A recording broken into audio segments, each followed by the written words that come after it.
aboard Ruslan. All right. Now, of course, Ruslan, love the guy, right? He's a great Christian, right, of the faith, right, a great believer. He's got a great channel, okay, and then he's got a second channel, Bless God, which is what we're getting this from. And this right here, he actually debated an atheist, okay, and this is a pretty big guy, right? He's been kind of exploding as of late. And so I don't know if you've seen this guy. I don't really remember his name. Here we go. So we're gonna check this out. Okay, this is what Ruslan did with the atheist. Okay. I watched Matt Dillahunty debate Glenn Scrivener. Glenn Scrivener. Remember I told you he wrote the Dominion version of. I see. Yeah, Glenn Scrivener. Great debate. Okay, real quick. So just a little bit of a thing here. He had a 2.5-hour conversation with this guy, and I'm sure he did more on his Patreon. But I watched and sit down and watched the whole thing. Okay, I love these kind of conversations. Both guys did a great job. Okay, both guys did a very, very humble, right? Very graceful, right, to one another. So that, great job by both of these guys. Okay, great job. Doesn't matter if you're an atheist, Christian, whatever.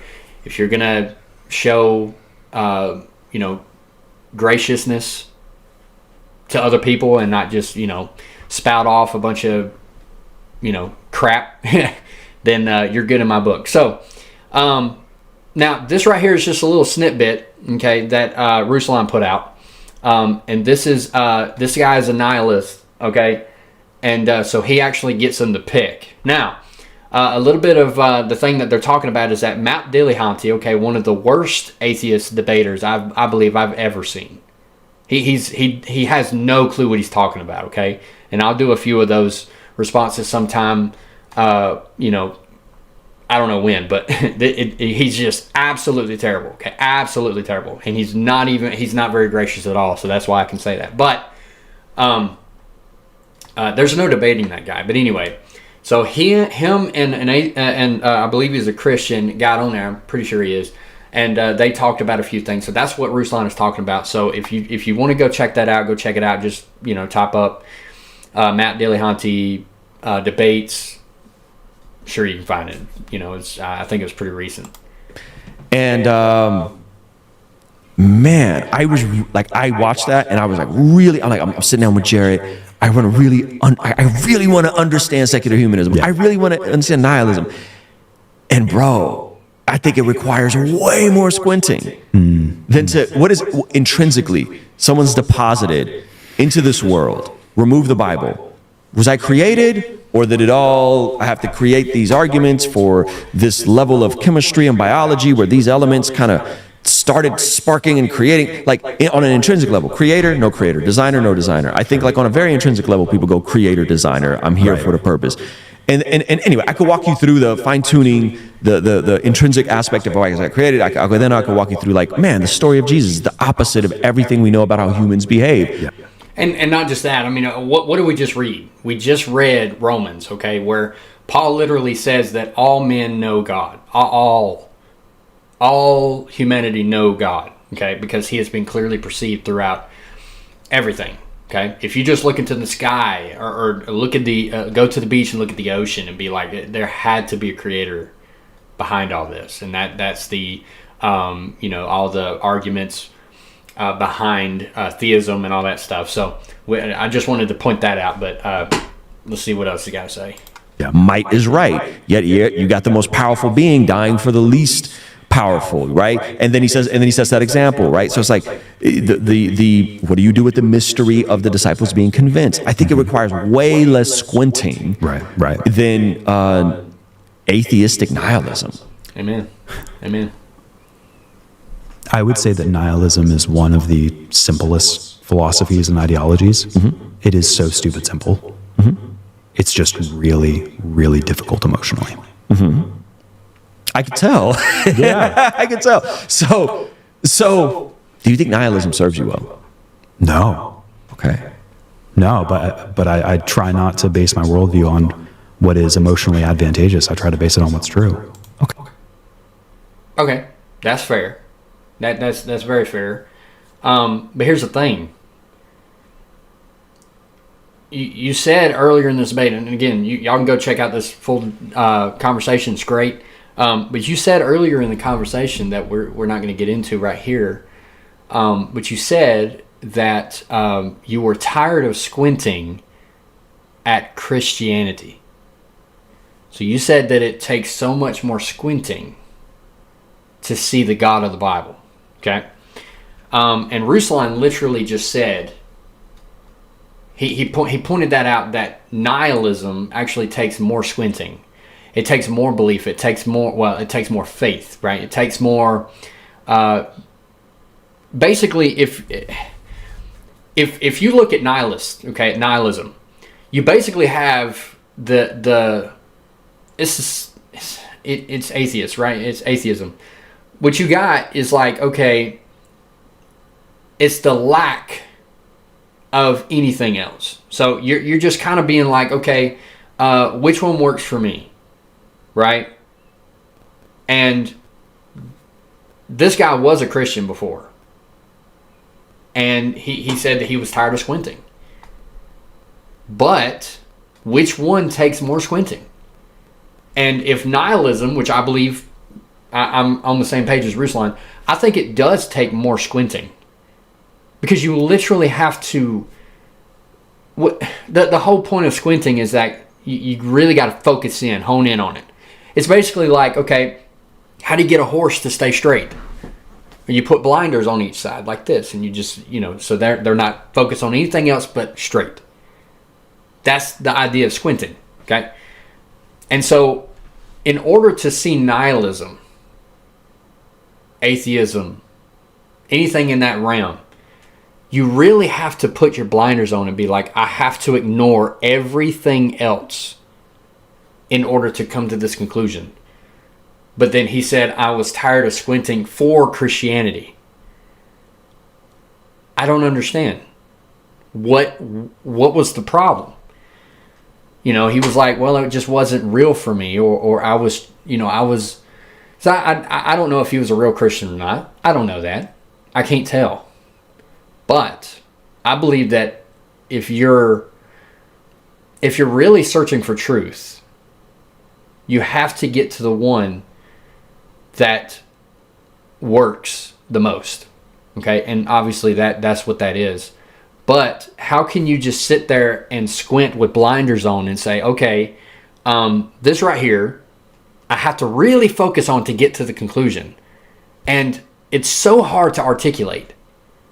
But this is what I believe.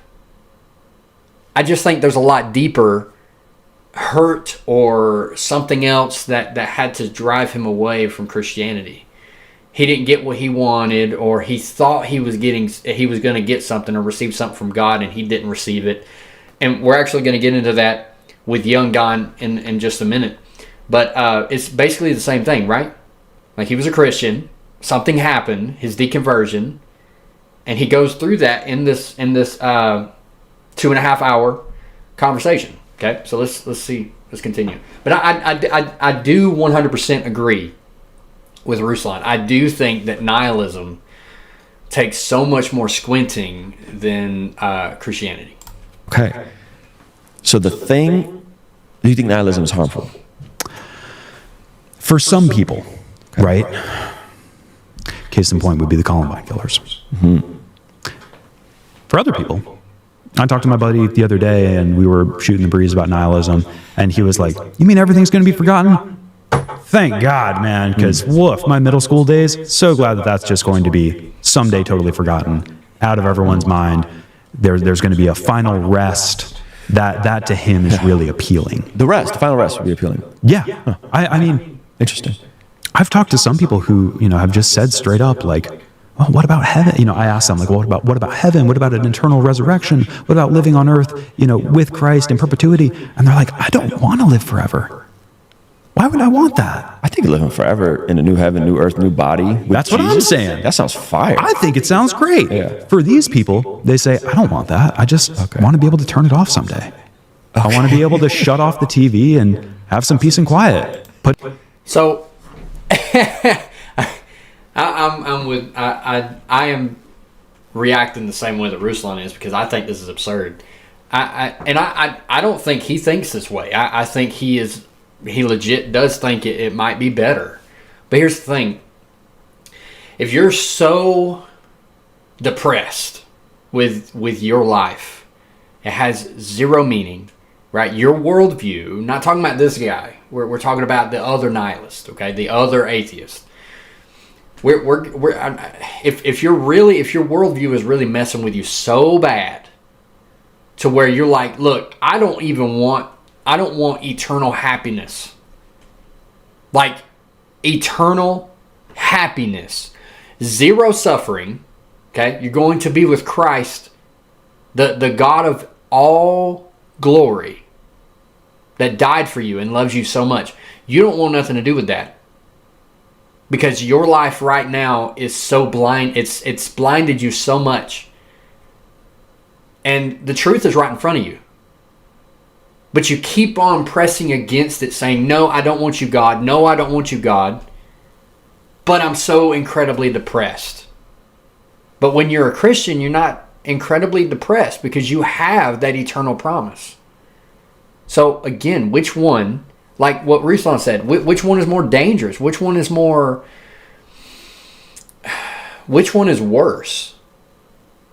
Like on your psyche? Which one is worse in your mind? Which one is worse?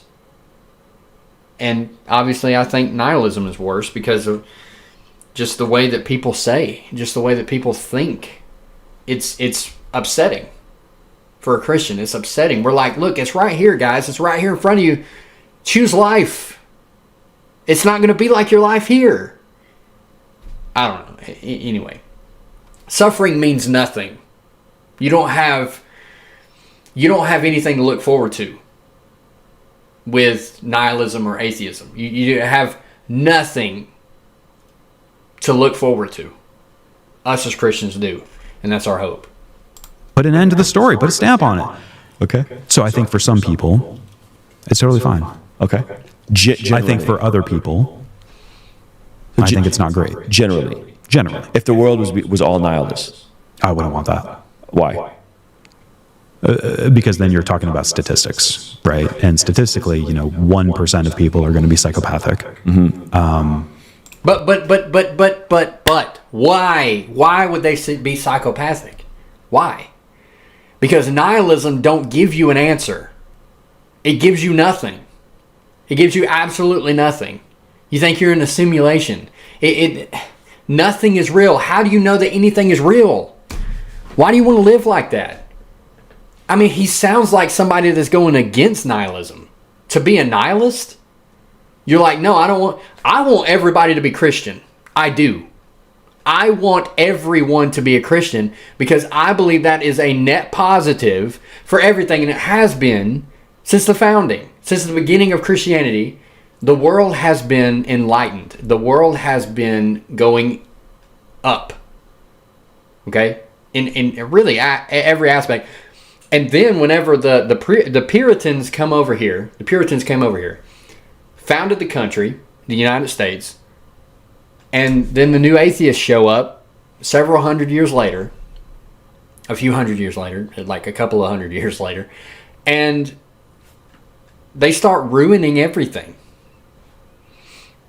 They start criticizing literally everything, and it's crazy because what gives them the freedom and the justice that not just what gives them the freedom, what gives them the right as an atheist to come on, or nihilist, or whoever you are, to come on these grounds and spit on the people that founded this country, that are Christians, that gave you a home. What gives them the right? The Christians that came over here gave you that right to be critics. right? We could have in our laws, right, in the Constitution, that you must be Christian or Catholic. You must be this.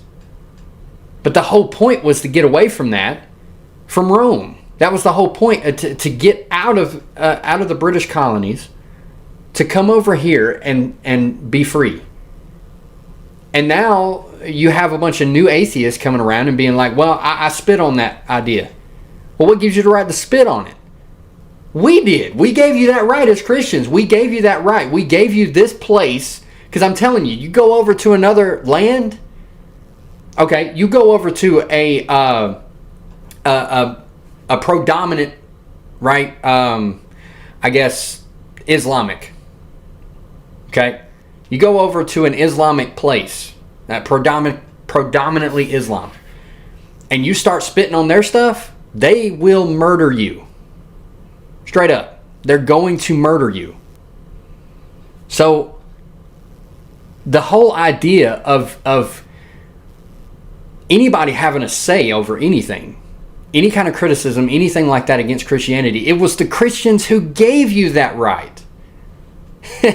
I don't understand it. Okay, I don't know. It just seems like